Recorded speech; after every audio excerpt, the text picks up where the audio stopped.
진정한 예배가 숨쉬는 교회 할렐루야. 언젠가 저희 딸아이가 엄마한테 엄마 시험은 언제쯤 끝나는 거야? 시험 안 보는 때가 언제냐 이거죠. 시험이 그렇게 부담스러웠던 것 같아요. 왜 시험이 부담스러울까요? 문제가 뭔지 답이 뭔지 잘 모르기 때문이죠. 내가 아는 데서만 문제가 나오면 그까짓 거 뭐 걱정할 게 없는데, 내가 모르는 곳에서 문제가 나오면 내가 열심히 공부해서도 좋은 결과를 가져올 수가 없습니다. 그래서 공부를 열심히 했는데도 불구하고 내가 모르는 문제만 나와서 실패하는 경우들이 있죠. 시험이 이렇게 다가오면 누구든지 다 긴장을 하게 됩니다. 이번 시험에서 꼭 합격해야 되는데, 그런 부담이 있기 때문입니다. 시험이 1년에 한 번밖에 없는 그런 시험인 경우에는 그거 시험 한 번 실수하면은 또 1년을 기다려야 되니까 얼마나 긴장이 되는지 몰라요. 그래서 어떤 사람은 시험 공부만 3년, 5년씩 계속 하는 거죠. 그래도 계속 낙방하게 되면은 참 안타까운 일입니다. 이제 절대 평가를 하게 될 때는 몇 점 이상만 맞으면 다 합격이라 그 점수만 맞으면 되는데, 그 사람이 진짜 실력이 있는지 없는지를 구분하기 위해서 문제를 어렵게 내는 경우가 있죠. 변별력을 높이기 위해서 난이도를 조절하는데, 근데 문제를 그냥 살짝 꼬아가지고 비틀어 놓으면은 아는 문제인데도 그 문제가 요구하는 내용이 뭔지 착각을 해서 그렇게 틀리게 될 땐 정말 억울하죠. 몰라서 틀리면 괜찮은데 아는데도 틀린단 말이죠. 상대평가인 경우에는 시험을 잘 봤지만 다른 사람보다 내가 더 잘 봐야 되는 거예요. 그러니까 내가 90점 이상을 맞아서 야 이만하면 됐다 그런데도 90점 이상 맞은 사람이 딴 사람도 많아. 그래서 아이들이 시험 점수를 가지고 오면은 부모들이 어떻게 합니까? 야 다른 애들은 몇 점 맞았니? 그걸 물어보게 돼요. 그래서 우리 아이가 92점을 맞았는데도 95점 맞은 애들이 많이 있으면 어이구 이걸 시험이라고 봤냐? 그리고 또 야단을 칩니다. 여러분, 우리가 시험을 치를 때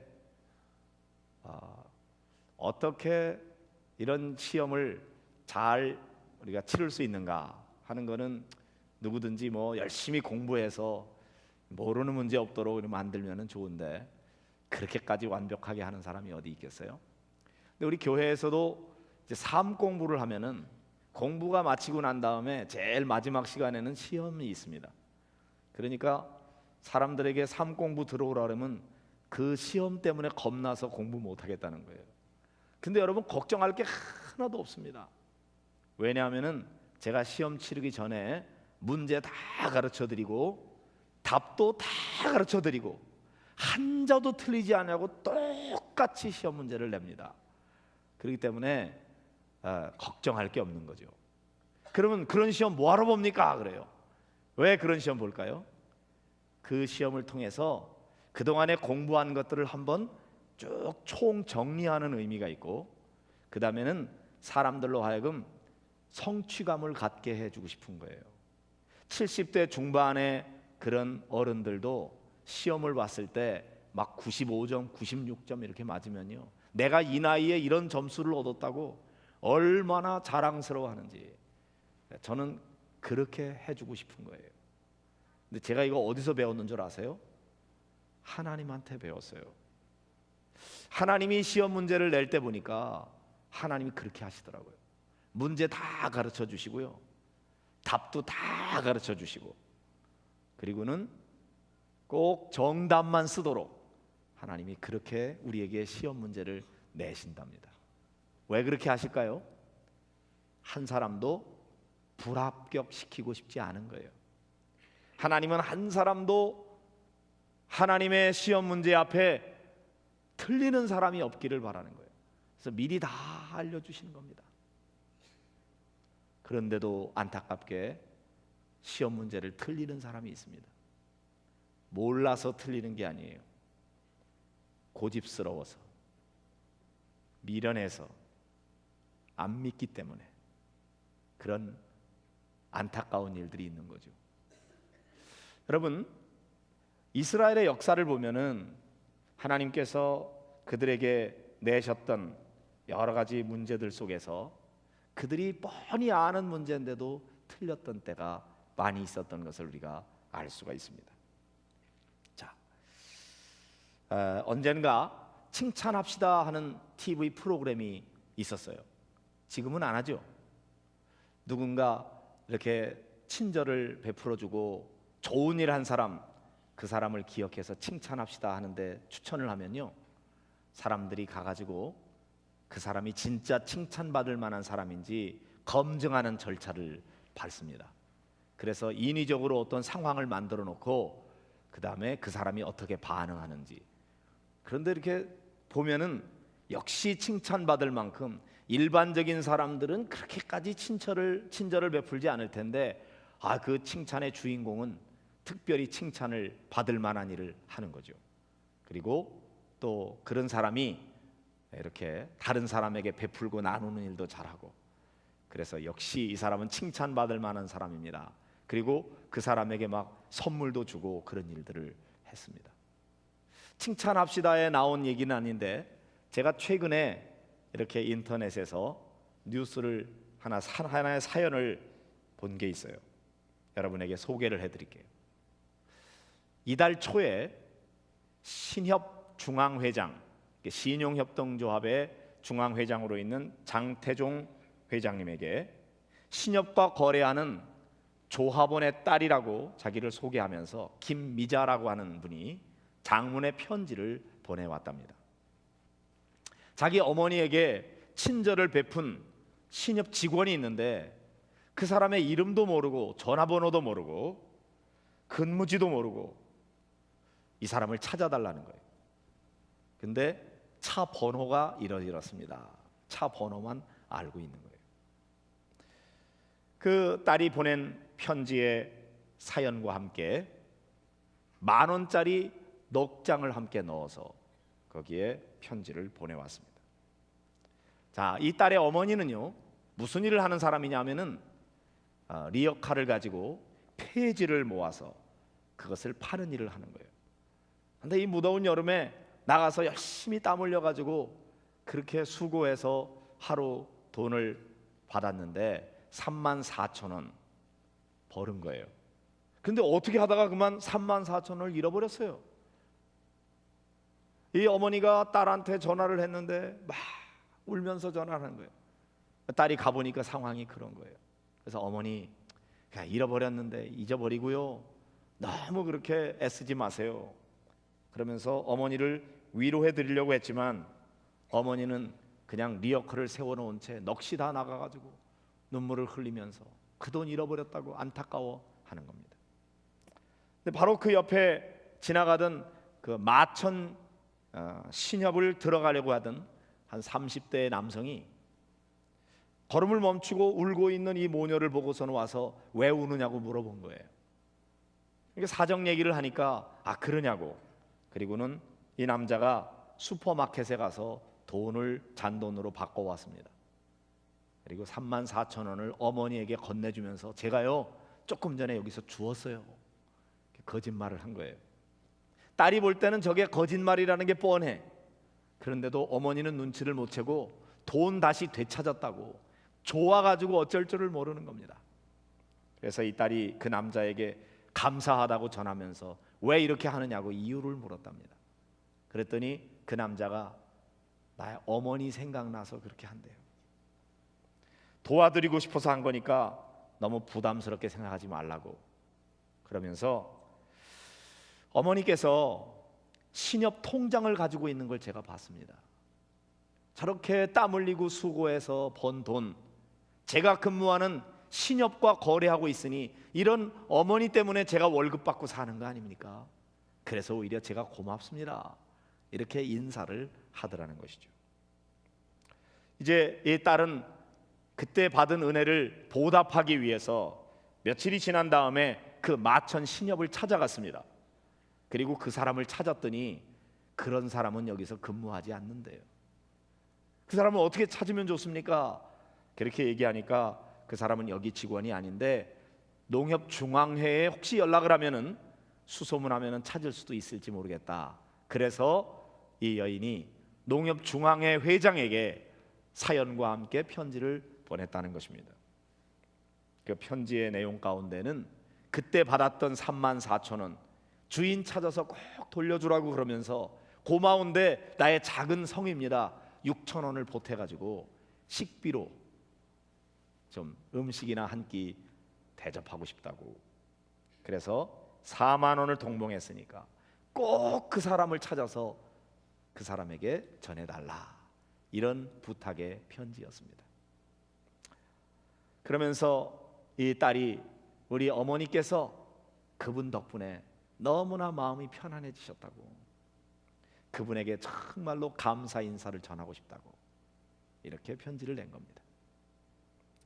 신협이 수소문을 한 결과 그 주인공은 중앙회 상시 감시팀에서 일하고 있는 박진열 주임이라고 하는 사실이 드러나게 되었어요. 그래서 이 농협중앙회의 신협중앙회의 회장이 그 박주임을 불러가지고 그에게 오찬을 함께하면서 그 4만 원을 건네주었습니다. 장 회장은 이 사연을 최근에 사내 인트라넷에 올리면서 진정으로 조합원을 가족처럼 생각하고 조합원님 덕분에 제가 월급 받고 삽니다. 이렇게 생각하고 있는 이 직원의 마음을 본받자고 그렇게 직원들에게 알렸다고 그럽니다. 여러분, 34,000원 잘 알지도 못하고 울고 있는 할머니에게 주는 일 굉장히 어려운 일일까요? 마음이 없으면 34,000원이 아니라 3,400원도 어려울 수 있습니다. 그러나 내 어머니 생각하고 이런 분들 때문에 내가 월급 받고 살지요, 고마운 마음을 가지면 얼마든지 할 수 있는 일인데, 이런 작은 사랑의 실천이 우리의 마음을 따뜻하게 합니다. 사랑하는 성도 여러분, 하나님이 여러분에게 주신 돈 멋지게 써보시기 바랍니다. 선한 일에 한번 사용해 보세요. 사람의 마음에 감동을 주고 눈물을 나게 만드는 그런 일이 되는 것이죠. 자, 이런 칭찬합시다 그런 프로그램에 이런 선한 일을 한 사람이 있으면은요, 그 사람에게 이제 선물을 줘요.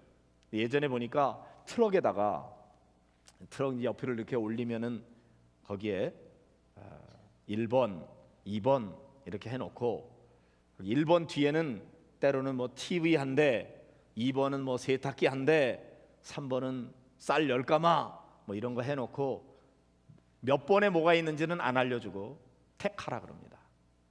그래서 뭐 3번 이렇게 탁 택하면 그거 열어보니까 쌀 10가마예요. 그럼 이거 가지고 어디다 쓰겠습니까? 그러면 또 무슨 장애인 시설에 이렇게 돕겠습니다. 역시 이분은 칭찬받을 만한 분이에요. 그리고 또 막 더 격려하고 이렇게 하죠. 근데 뒤에 뭐가 있는지 잘 모를 경우에는 뭐를 선택할지 모르는데, 이런 경우에는 어떤 걸 선택하든지 다 그래도 비슷비슷한 선물이 있기 때문에 상관이 없어요. 근데 제가 여러분에게 한번 이런 거를 인위적으로 제가 상상해서 만드는 겁니다. 1번에는 50평짜리 아파트 한 채 딱 있고요. 2번은 꽝 그렇게 했다면, 근데 몇 번인지 모르죠. 그러면 여러분, 하나는, 둘 중에 하나는 50평 아파트 한 채입니다. 나머지 하나는 꽝입니다. 얼마나 긴장이 되겠습니까? 저거 뭐를 택하겠나? 잘못 택하면 아파트 한 채가 날아가는 건데, 잘 택하기만 하면은 아파트 한 채가 떨어지는 건데 긴장이 되겠죠. 근데 여러분, 이런 긴장감을 없애는 방법이 있어요. 미리 알려주는 거예요. 1번에 아파트 50평짜리 한 채입니다. 2번은 꽝입니다. 반드시 1번을 택하세요. 이렇게 하고서는 여러분에게 택하라 그러면 여러분 몇 번 택하시겠습니까? 망설이는 분들이 있네. 세상에 망설일 게 뭐가 있어요? 당연히 1번이지. 1번! 그리고 택하면 그러면 아파트 50평이 탁 떨어지는 거예요. 근데 여러분 이런 걸 상상해 보는 거예요. 1번이 50평입니다. 아파트입니다. 2번은 꽝입니다. 몇 번 택하시겠어요? 그랬는데 2번. 이런 사람이 있다면 이거 우라통이 터지는 거 아닙니까? 아니 1번을 택해야지 왜 2번을 택해? 2번은 꽝이라니까. 그래도 2번. 이렇게 고집을 피우는 사람은 왜 그럴까요? 1번에 아파트 한 채가 있다는 말을 안 믿는 거예요. 혹시나 나를 속이려고 저렇게 하진 않나? 그걸 안 믿고 안 듣는 거예요. 그래서 그 어마어마한 아파트 한 채가 그냥 날아가 버리는 것입니다. 몰라서 그런다면은 그냥 그걸로 그래도 이해할 수 있지만 알면서도 그런다면은 정말 안타까운 일입니다. 그런데 여러분 아십니까? 오늘 그런 일들이 우리 안에 벌어지고 있지 않는가 하는 거죠. 오늘 말씀을 한번 보십시다.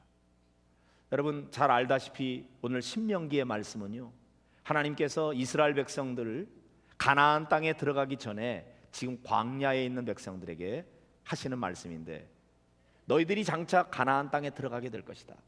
그 땅에 들어가면은 너희들이 이렇게 살아야 돼. 그리고 그들이 살아가야 될 삶의 지침과 방향을 하나님이 다 알려주셨어요. 그리고 너희들이 이렇게 살면 내가 너에게 이렇게 복을 줄게. 그리고 하나님이 가르쳐 주시는 겁니다. 복 받는 길을 다 알려주시는 거예요. 한번 오늘 말씀을 한번 읽어보겠어요. 먼저 이거를 읽을 때 여러분의 마음속에 이건 이스라엘 사람들에게 주신 말씀이지 그렇게 생각하지 말고, 이거 오늘 우리에게도 이 말씀은 다 적용되는 말씀이거든요. 우리에게 주시는 말씀으로 들으세요. 그 말씀 속에 뭐가 있느냐면 어떻게 하면은 복 받고 어떻게 하면은 내가 생명을 얻게 되는지, 어떻게 하면은 망하게 되고 어떻게 하면 하나님 앞에 저주를 받게 되는지, 그것을 미리 다 말씀하고 있거든요. 왜 미리 알려줘요? 그 미리 알려주는 하나님의 마음은 누구든지 다 생명을 택하기를 원하기 때문이에요. 누구든지 다 복 받기를 원해서 하나님께서 미리 답을 다 알려준 거예요. 자, 보세요. 뭐라고 말씀하시는가? 15절 16절을 같이 읽겠습니다. 시작. 보라, 내가 오늘 생명과 복과 사망과 화를 내 앞에 두었나니 곧 내가 오늘 네게 명령하여 네 하나님 여호와를 사랑하고 그 모든 길로 행하며 그의 명령과 규례와 법도를 지키라 하는 것이라. 그리하면 내가 생존하며 번성할 것이요 또 내 하나님 여호와께서 내가 가서 차지할 땅에서 내게 복을 주실 것임이니라. 할렐루야. 자, 여기 1번이 있어요. 1번은 뭐예요? 생명과 복이에요. 2번은 뭐예요? 사망과 화예요. 하나님이 미리 다 알려주신 이유는 뭐예요? 2번은 택하면 안 된다, 이건 너 망하는 길이야. 1번을 택해, 그러면 내가 생명을 얻게 될 것이고 복을 받게 될 거야 말씀하시는 거예요.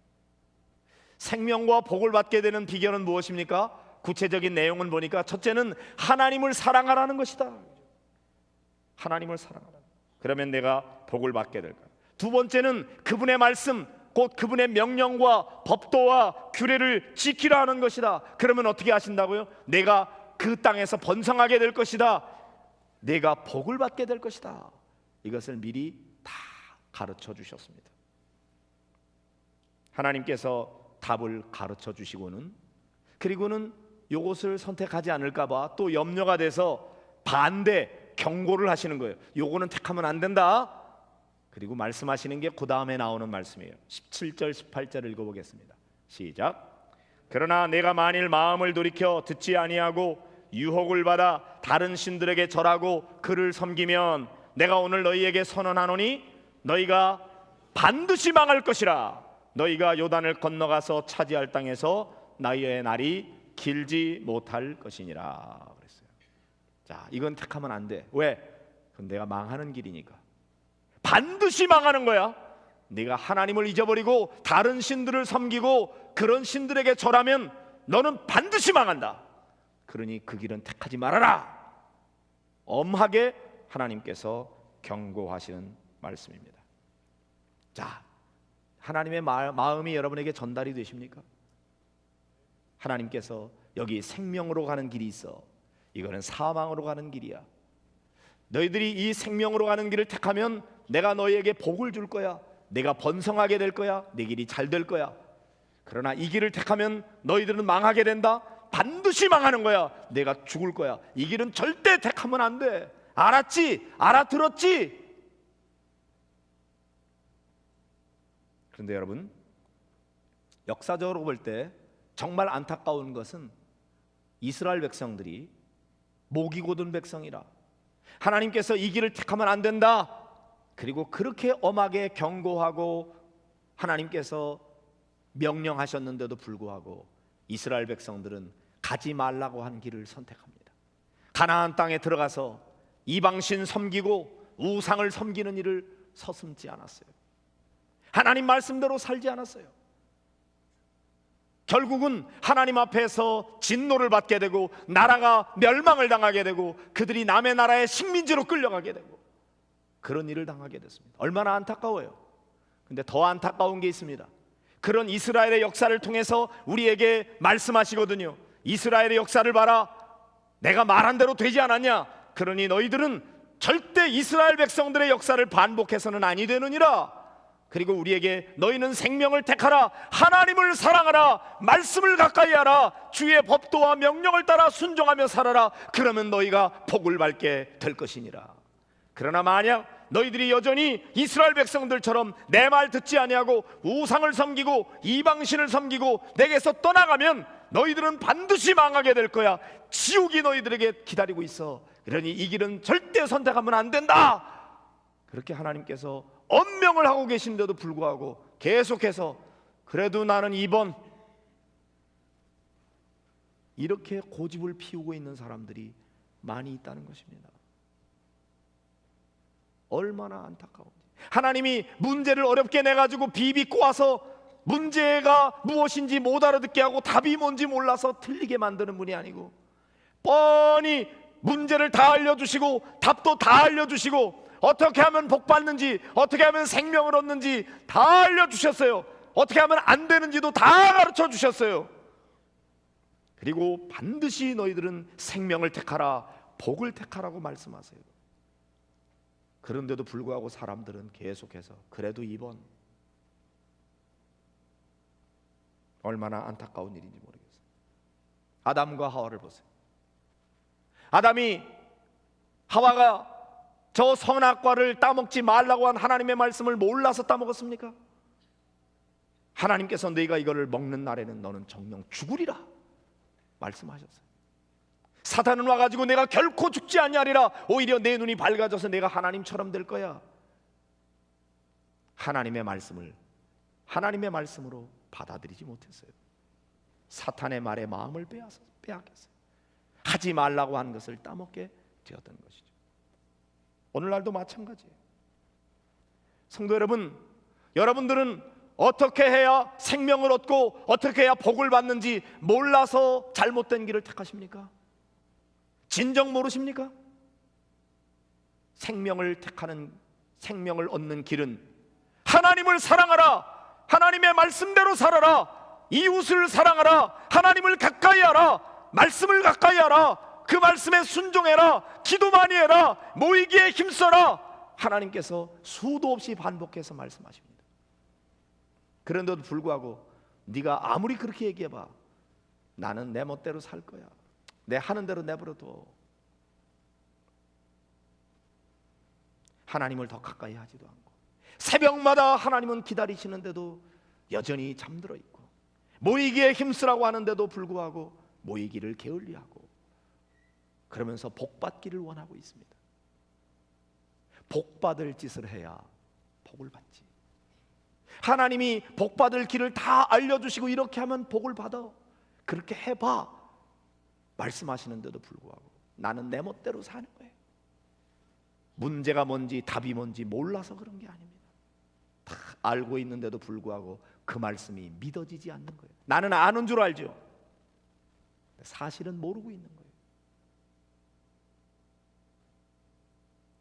하나님께서 우리들에게 하나님의 말씀을 믿으라고 말씀하십니다. 그리고 너희는 반드시 생명을 택하라, 복을 택하라고 말씀하십니다. 한 번 말씀하시고는 그거 가지고 부족해. 그래서 또 반복해서 말씀하십니다. 19절 20절 읽어보겠습니다. 시작. 내가 오늘 하늘과 땅을 불러 너희에게 증거를 삼노라. 내가 생명과 사망과 복과 저주를 내 앞에 두었은즉 너와 네 자손이 살기 위하여 생명을 택하고 내 하나님 여호와를 사랑하고 그의 말씀을 청종하며 또 그를 의지하라. 그는 내 생명이시요 내 장수이시니 여호와께서 내 조상 아브라함과 이삭과 야곱에게 주리라고 맹세하신 땅에 내가 거주하리라. 하나님께서 이미 알아들은 말씀 왜 또 하십니까? 못 알아들어서 그런 겁니까? 다 알고 있어요. 그런데도 하나님께서는 왜 반복하십니까? 간절한 마음이 있는 거예요.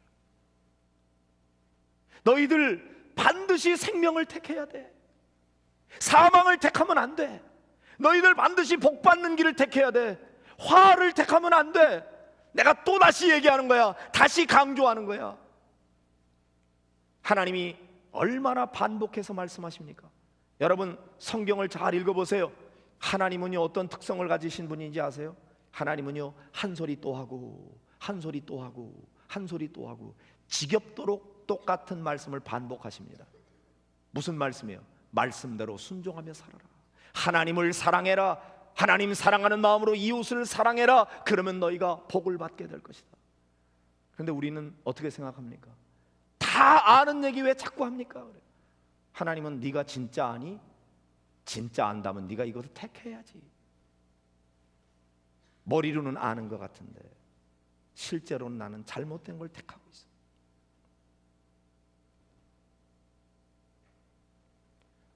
오늘 우리의 진정한 문제는 머리로 아느냐 모르느냐의 문제가 아니에요.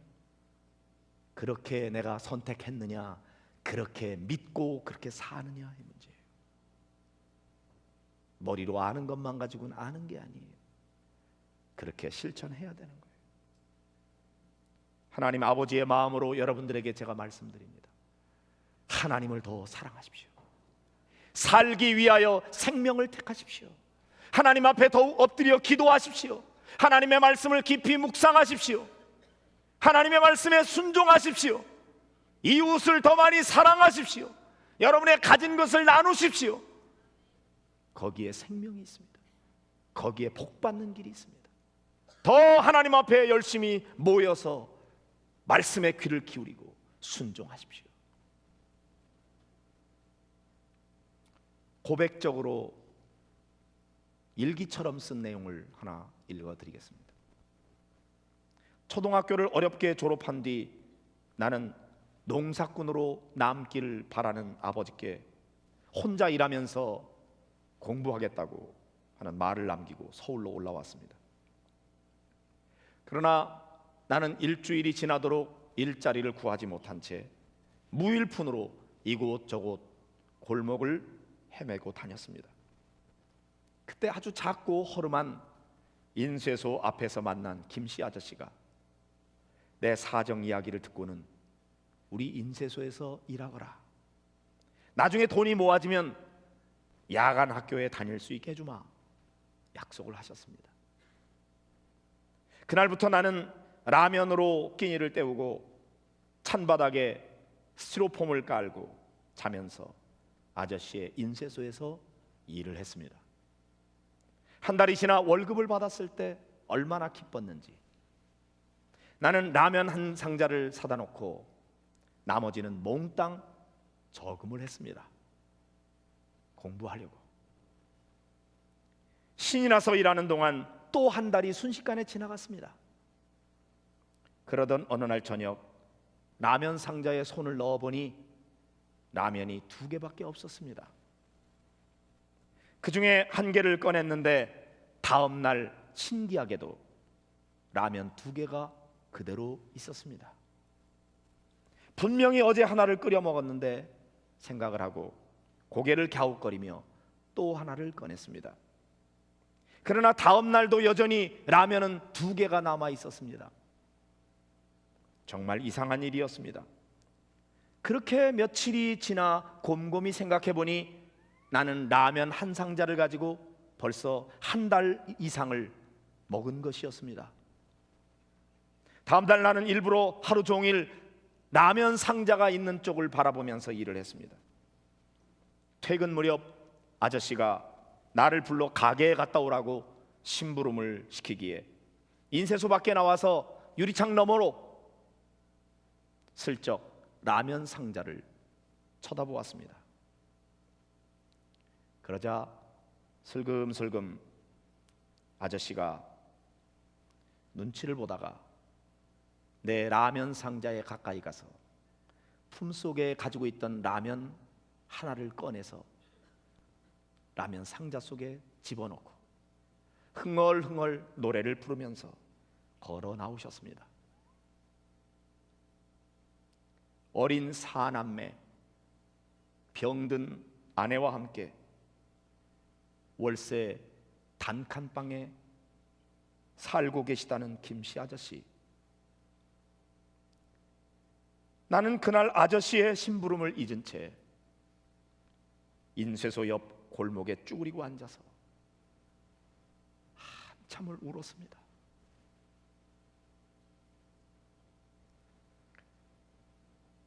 라면은 오병이어처럼 그냥 자꾸 생겨나는 게 아니었습니다. 많이 가져서 나누는 것이 아닙니다. 적게 가졌다고 못 나눌 것도 아닙니다. 나눔은 마음의 문제입니다. 작은 실천이 우리의 마음을 따뜻하게 합니다. 사랑하는 성도 여러분, 제가 목장에서 밥을 먹어야 된다고 강조를 하니까 많은 분들이 그걸 부담스러워합니다. 여러분, 밥 안 먹어도 됩니다. 라면 한 끼 나눠 먹어도 괜찮습니다. 그냥 다과로 나눠도 괜찮습니다. 중요한 건 뭡니까? 친밀한 교제를 나누자는 것이고 마음을 나누자는 것입니다.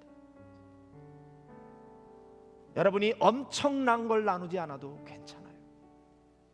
그러나 우리의 소그룹 안에서 정말 사랑이 있는가? 그것이 문제인 것입니다. 많은 것을 나누는 것은 목표입니다. 거기까지 가기 전에 한 걸음만 더 진보하면 됩니다. 이제까지 하던 것보다 조금만 더 해보세요. 히브리서 13장 16절에서 오직 선을 행함과 서로 나눠주기를 잊지 말라. 이 같은 제사는 하나님이 기뻐하시느니라 그랬습니다. 사랑하는 성도 여러분, 여러분이 살기 위하여 생명을 택하시기 바랍니다.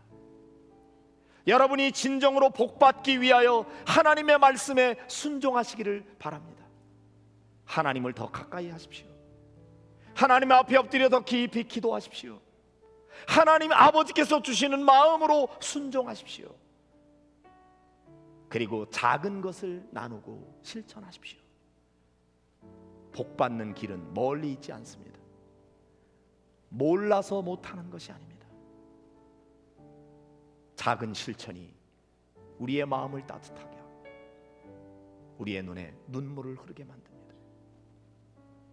사랑하는 성도 여러분, 하나님의 시험 문제 앞에서 한 사람도 낙방되는 사람이 없게 되기를 바랍니다. 모두가 다 합격점을 받게 되기를 간절히 소원합니다. 생명과 복을 선택하는 여러분들이 되시기를 주님의 이름으로 축원합니다.